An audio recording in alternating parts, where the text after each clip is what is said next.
Hello, friends. And today I'm going to talk about the law of. Actually, I'm not with with imaginary. I forgot then that I forgot was with you then. Did you? Yeah. Um, I've spent the whole few minutes just trying to get this chair sorted out. I think it needs a bit of WD-40, but I'm not arsing around with that. Anyways, um,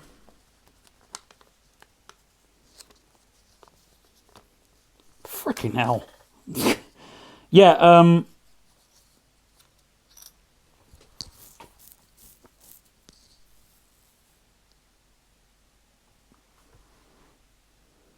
Yeah. I'm not.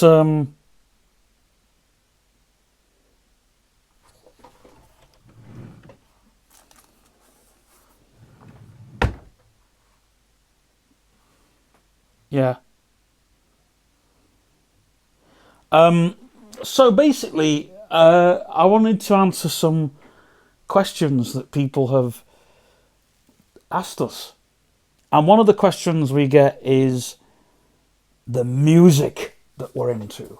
Yeah. What music have we been listening to at the moment?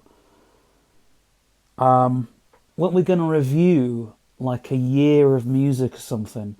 Yeah. And I've actually been listening to some different music, Hard House, Head Candy. Didn't I introduce you to some Head Candy the other week? Yeah. I love Head Candy. I love the Dirty Disco. It's like, or Freaky Disco. Have you heard that? No? You've never heard Freaky Disco? I've never heard Freaky Disco or it's well, Head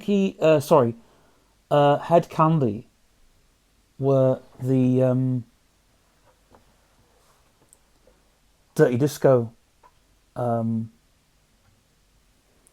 Is that what invented like Dirty Disco?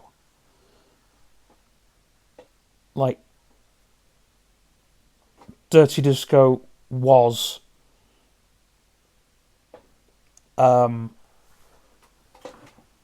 like Dirty Disco was, I don't know, whatever you call it. Laser Disco. Yeah. But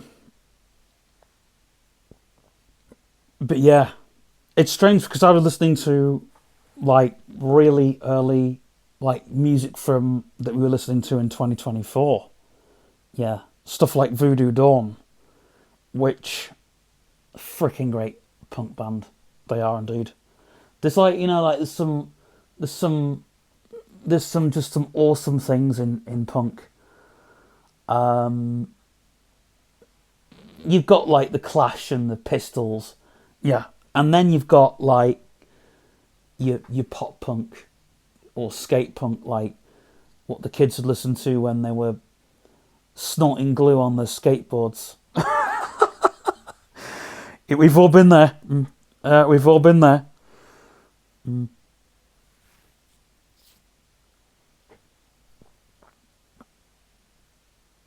Um,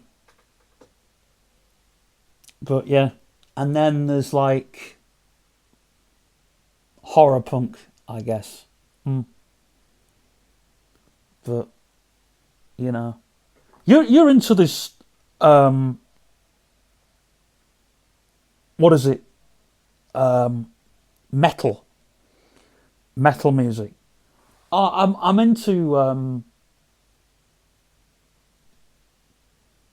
At the moment, I'm into sort of like really early rap metal. Yeah. Um,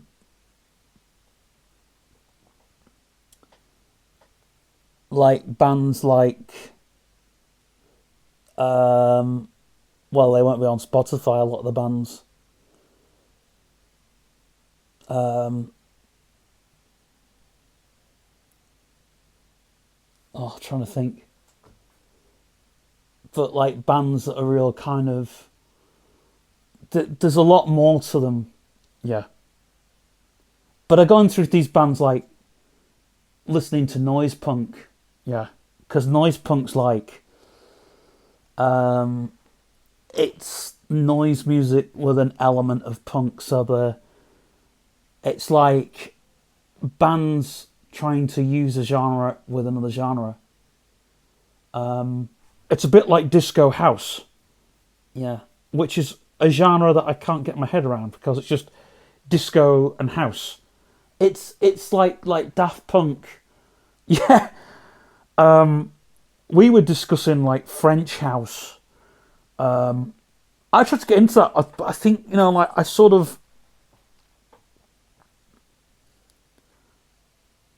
thought like, no way is this bloody house. Do you know what I'm saying? Because it's not. It's something else, I guess.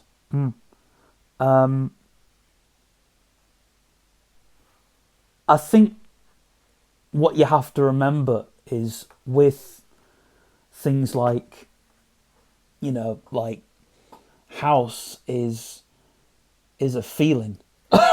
Yeah, house is a feeling. House is a feel. Do you know? I used to say that when I was DJing, and people would say, "What is house?" And I'd say, "It's a feeling." Yeah, because it was like it's about like the groove. Yeah, it's about like the groove.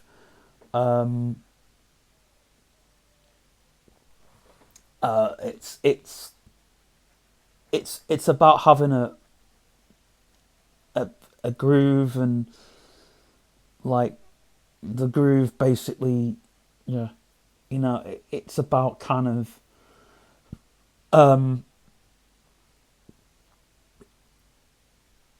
yeah, and it's I get why people sort of say, oh, all house is dubstep.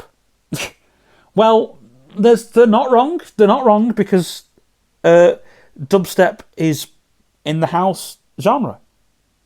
It's just, yeah. I think if it's when the Americans, they don't like to have the whole. They don't like all these separate genres. Yeah, when it comes to electronic dance music.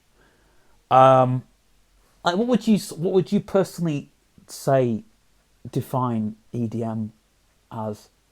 EDM is big room. That's what EDM is. Yeah. When people talk about EDM, I understand.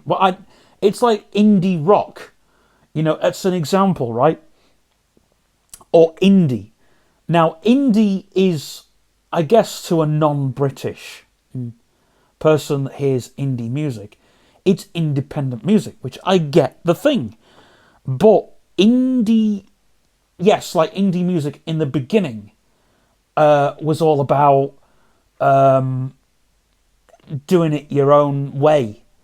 It wasn't about the big way. It wasn't about Stock Aitken Waterman or all these. It wasn't.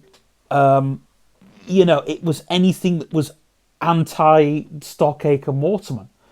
It was also these big bubblegum pop bands, that were doing music, and independent pop groups wanted to do it their own way. You look at people like OMD.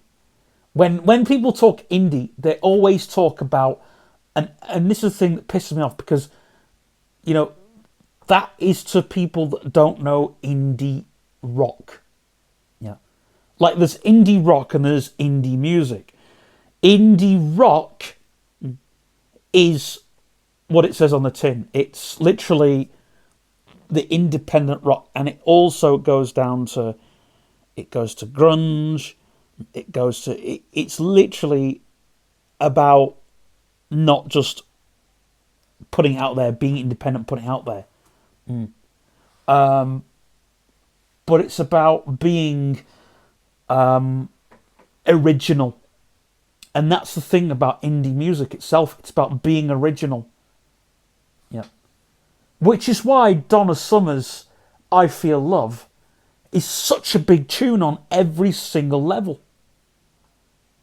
It's not just a disco track. It's not just a dance track. It's still a massive tune. There is no other tune that's been in the charts that sounded so massive. I think with I Feel Love as well, there's a lot of trickery behind that. Do you know that tune was not looped? Really? Yeah, it was never looped. The tune that was looped was Happy. Was it Happy Monday? So no, Blue Monday. Blue Monday was actually the how does it feel? Yeah, that was looped. Really? Yeah, it was looped. It was looped.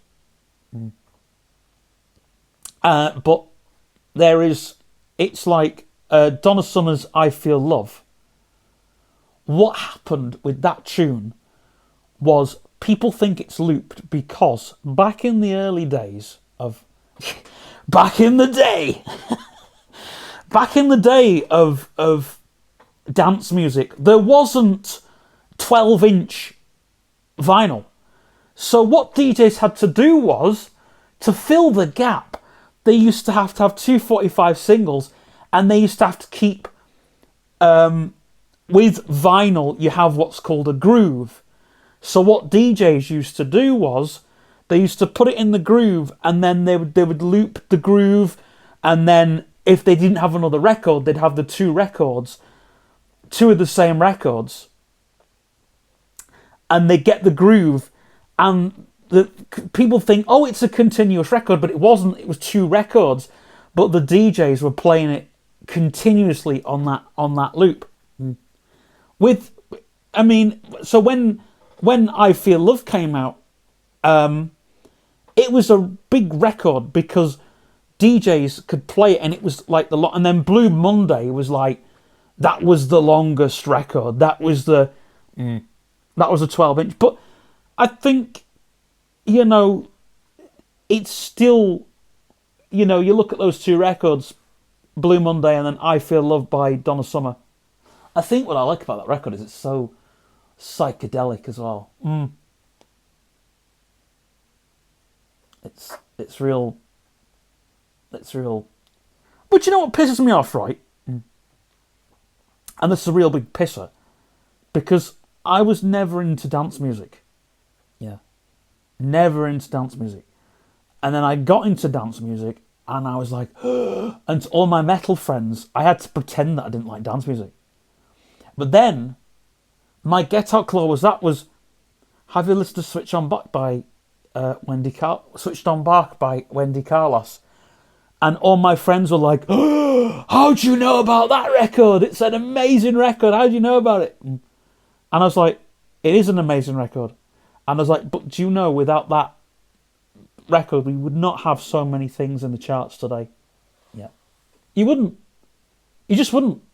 It would never happen. And people never see what like that point ever means. Like, yeah. But Wendy Carlos changed the whole perception of music as a whole. Because when you hear Switched On Bach, you think, oh my goodness, and it's such a big record, You've got like all these Moog synths, doing wah, wah, wah, wah, wah, wah, wah, wah, wah, wah. And I think the thing with Wendy Carlos's Switched On Bach is it's such a fat record. And things weren't meant to sound fat. Like, well, you look at sort of what makes a record sound fat. Um, you know, and it was like, I think, that there are records that sound fat by today's standards. But it's like,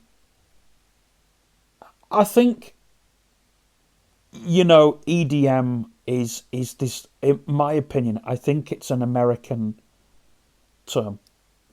But like, I think EDM is psychedelic trance, but that's all I've ever known. Well, you knew EDM before that because you were listening to Dexter, which is an imaginary band, by the way. Yeah, and I was listening to, I knew what club music was, but I think I never knew that EDM was the new club. Well, that's the problem. That's the problem.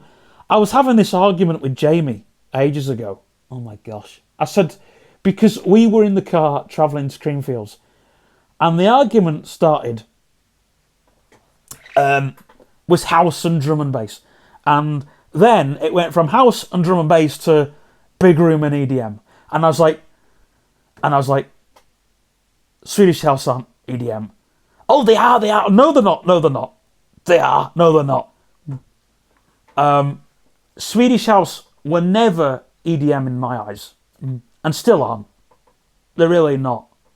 No. Because, well, why though? I mean, it's like people were saying about Tiesto not being trance. And I was like, what? Yes. But I don't get that at all because Tiesto has been a big trance DJ. But he tried to do big room. Tiesto tried to do big room and then he stopped. Thankfully. Thank goodness. Yeah. Because it didn't... Like, the thing is, with... See, EDM to me is all big room and festival stuff. Whether it's techno, whether it's house. I think once you start doing big room stuff, you lose it and it becomes EDM automatically. I mean, people say that about the second Pendulum album, don't they? And yeah, but the reason why they say that with the second Pendulum album is because it revived so many artists. That's why. That's why. But they did that before, though, didn't they? And yeah, I think with Pendulum, personally, I really wish they would do something different. But they didn't. You didn't like it, did you? Oh, I didn't like that hip hop record they put out. But to be honest with you, I think I would like to see Pendulum do, I'd like to see them do something like trap or psytrance. Do you think they could do that? Or I think they could, because there's people in the scene, like, it worked for Infected Mushroom, and Infected Mushroom sound very like Pendulum. So I think Pendulum and Infected Mushroom, I think they'd get on. I think with Infected Mushroom, and I think when they went to drum and bass, I think they stopped becoming psytrance. Not like I've stopped loving their stuff. I think it's just, I didn't really like the last album they did. I really thought it was a pretty bad album from the likes of Infected Mushroom.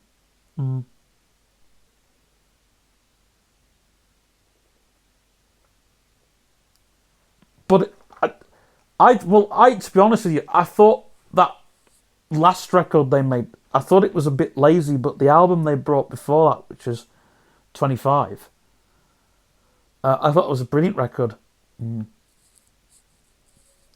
I think, though, the thing with the Infected Mushroom is they can get away with making bad albums, and it's like Pendulum. Yeah. There's bands, there's artists out there that can get away with a bad album, and then there's some that can't.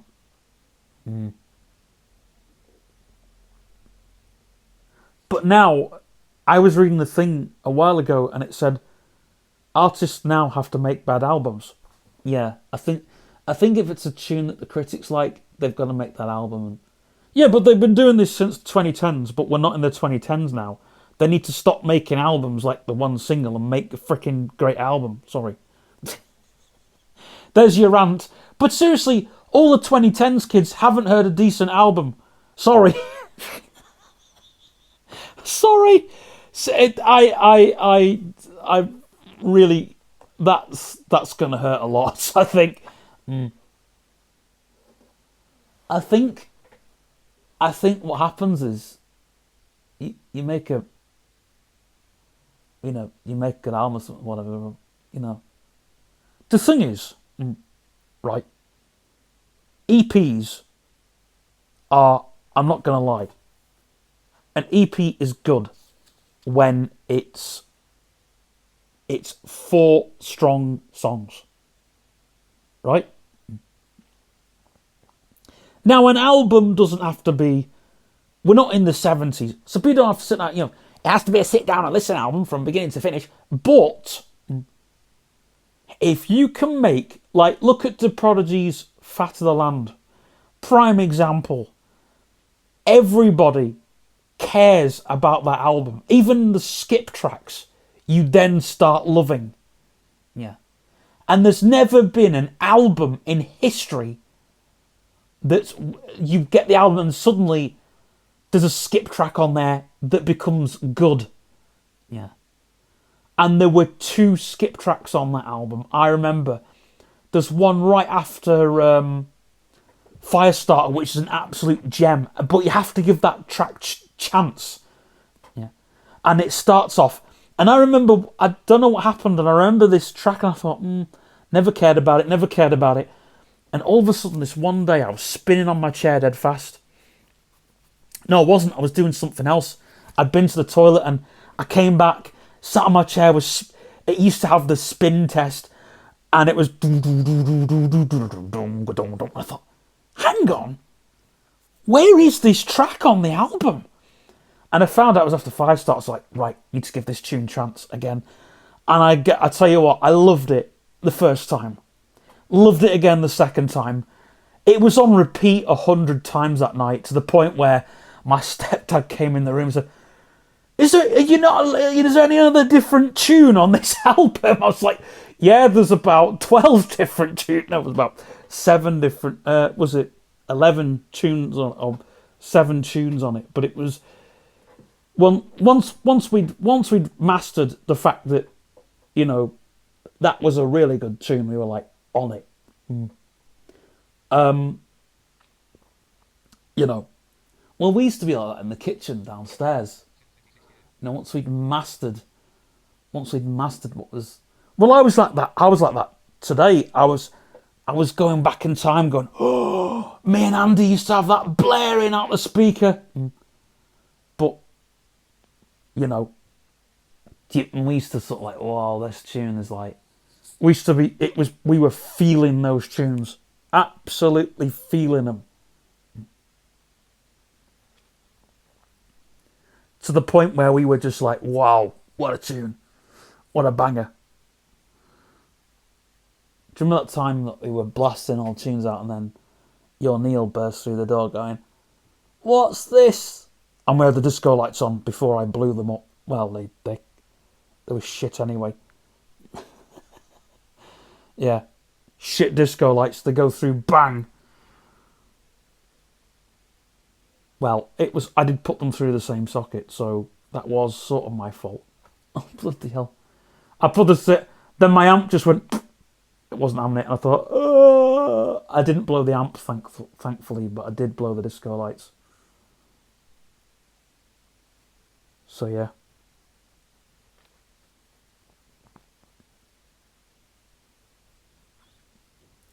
But I do think,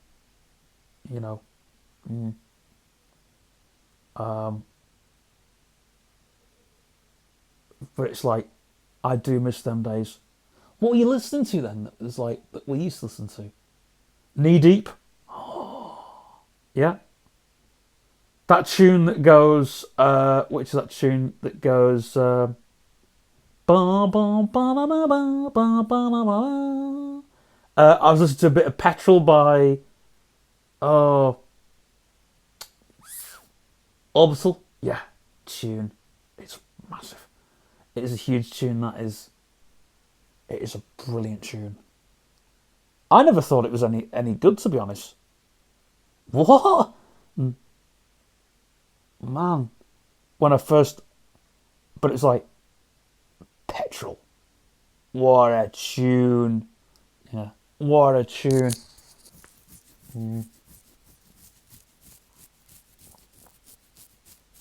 Um,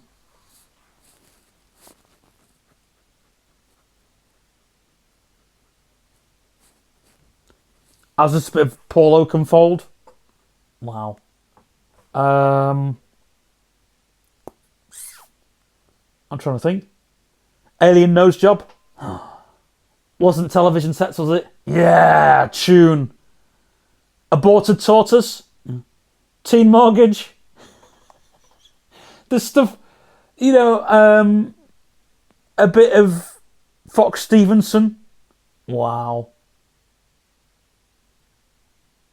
Yeah, I love Fox Stevenson. What I don't get is like Fox Stevenson to me is listenable. Yeah. But it's like I put on, it's like, what is that crap for? I'm like, what? Fox Stevenson, man, you need to give him a chance. Yeah. I was listening to a little bit of Snapped Ankles and what tune? I Want My Money Back. Who does that song, The Taxi Man? Is it Ditz or something? The Taxi Man. Oh, do you know? I got a story about that tune. Yeah, right. Because back in the day, when I was sort of neither knew if I was coming or going, I would lie in my bed at night thinking, I wish Neil was alive. I wish I was watching cartoons till 2 a.m, and then going to bed after, you know. I wish I was watching Mush Mush and the Mushables. And I just thought, I don't know what's happening in my life at the moment. And I'd been away with Galloways that week. I'd come home. Yeah, I had a bit of one of them moments, as you do. And I went to bed with my playlist on, as you do. And I woke up to this, and I dreamt I was in this taxi with this guy, with this strange guy driving around bloody wherever it was. And I woke up to this, and I got back into the car. And I thought, what on earth is this? I need to hear it again. It was like, what on earth? You know, I used to have a lot of them moments. I remember, like, I was here one time lying in bed, and I would hear this track come on, and it was, what was it?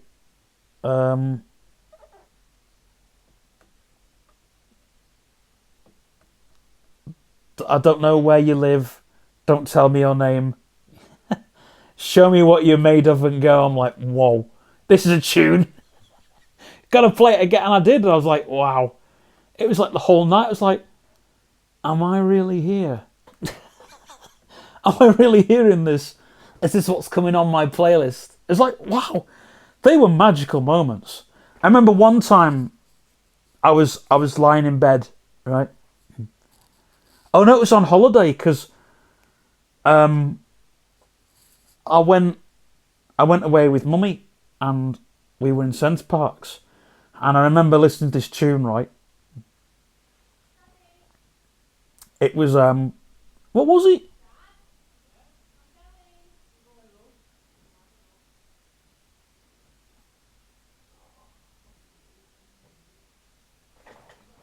Hang on a sec.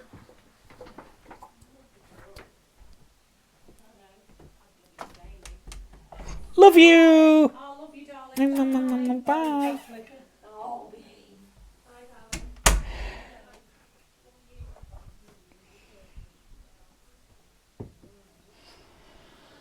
Yeah. That Taxi Man, though, that is a record.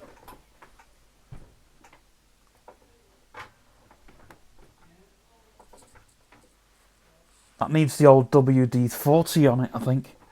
Yeah. It's my fat arse on that spring.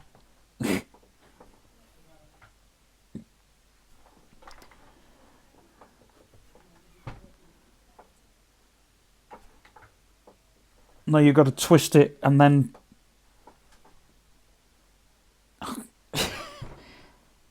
Ooh.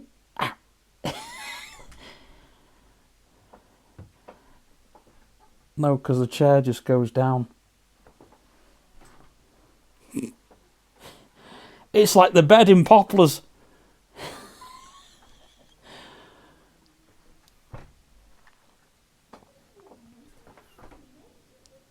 My joke at Poplars was...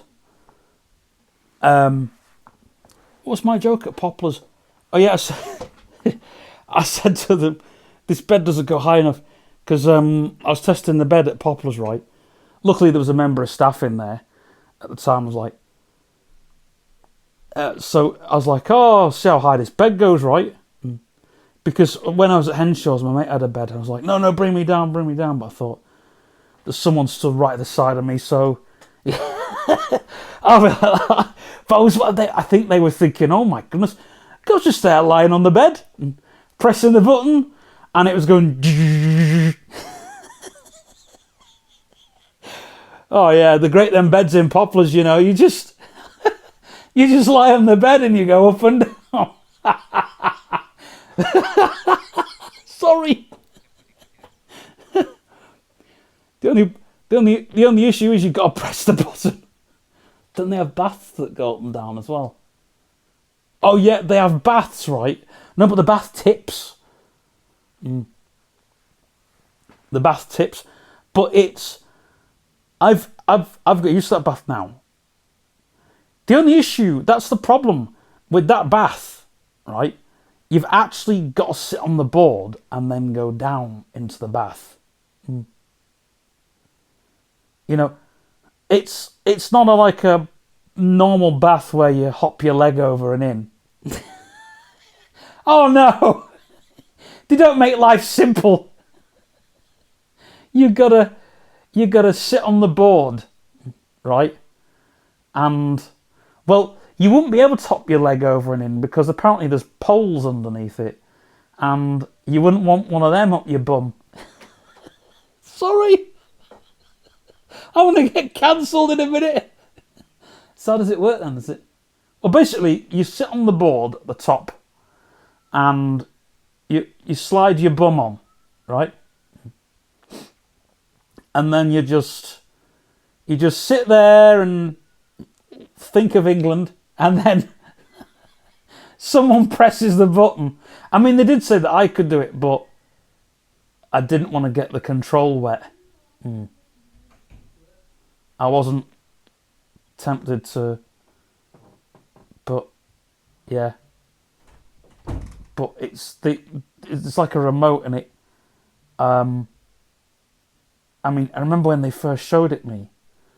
They said, "I'll show you what happens." Right, you sit on that board, and the bath tips, and I'm thinking, "Oh my goodness grief, is this a motion simulator or a bath?" Oh my gosh. Mind you, you probably could turn it into a motion sim if you had the right spec for it. So yeah. But that's the thing. When you come out the bath, it does feel like a motion sim because the front lifts up.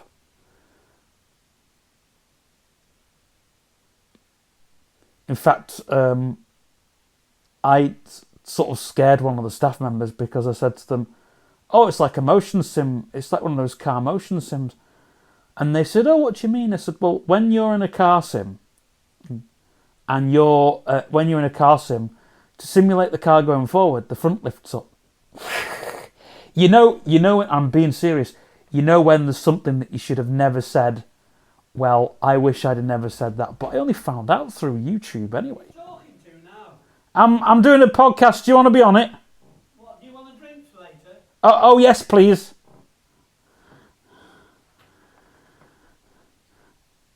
We'll be getting one.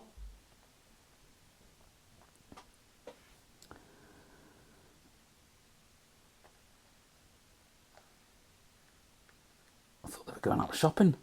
When we've gone out, you can talk yourself bloody sore. Oh, right, yeah.